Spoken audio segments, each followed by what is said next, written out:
This conference is the 15th anniversary of the Iraq-Britain Business Council, which I started in 2008. The reasoning was that, of course, once you have people healthy and well-fed, what about jobs? And governments can't make jobs. Government spends money. So the only answer is the private sector. And that is the key to survival and flourishing of the human race globally. And of course, following a long dictatorship, many, many years of Saddam Hussein's horrible regime, everything was state-owned. And state couldn't cope. It didn't know how to cope. It was a corrupt state as an inheritance of a dictatorship. And the only way forward was the private sector. But the private sector wasn't getting a look in. It wasn't getting the interviews. It wasn't getting the meetings. It was not understood as the key to the future. It was only seen as interfering somehow. So I settled down to get the private sector its proper place around the table, which is really at the head of the table. Without jobs and futures, what faces the population is almost unthinkable. And the private sector plus the rule of law and democracy, those make a flourishing society. So I monitored the elections as they started to happen. The first one was in 2005.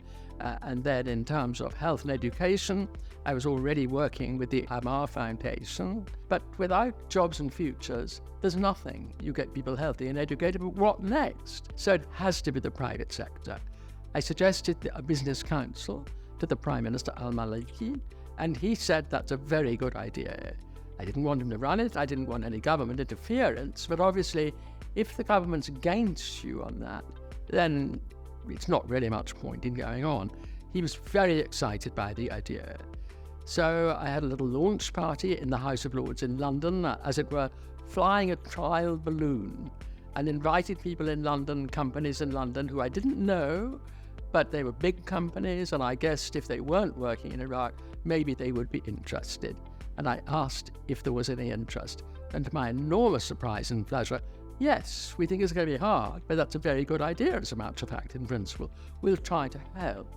And then settling down, registering it, launching it, and all the rest of it, I then invited Christophe Michel, who was running my political office in Brussels, to join me. And he and his wife came and settled in London, and then we really started to take off. So it's been a very, very good 15 years, and I'm so happy to see today that we've now got the next 15 years stretching out in front of us, where we'll settle down and make things even better than before. We're already international.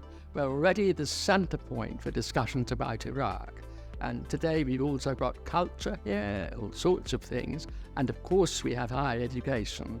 So this is more than the normal, narrow business council. This is a public sector initiative led entirely and owned entirely by the private sector.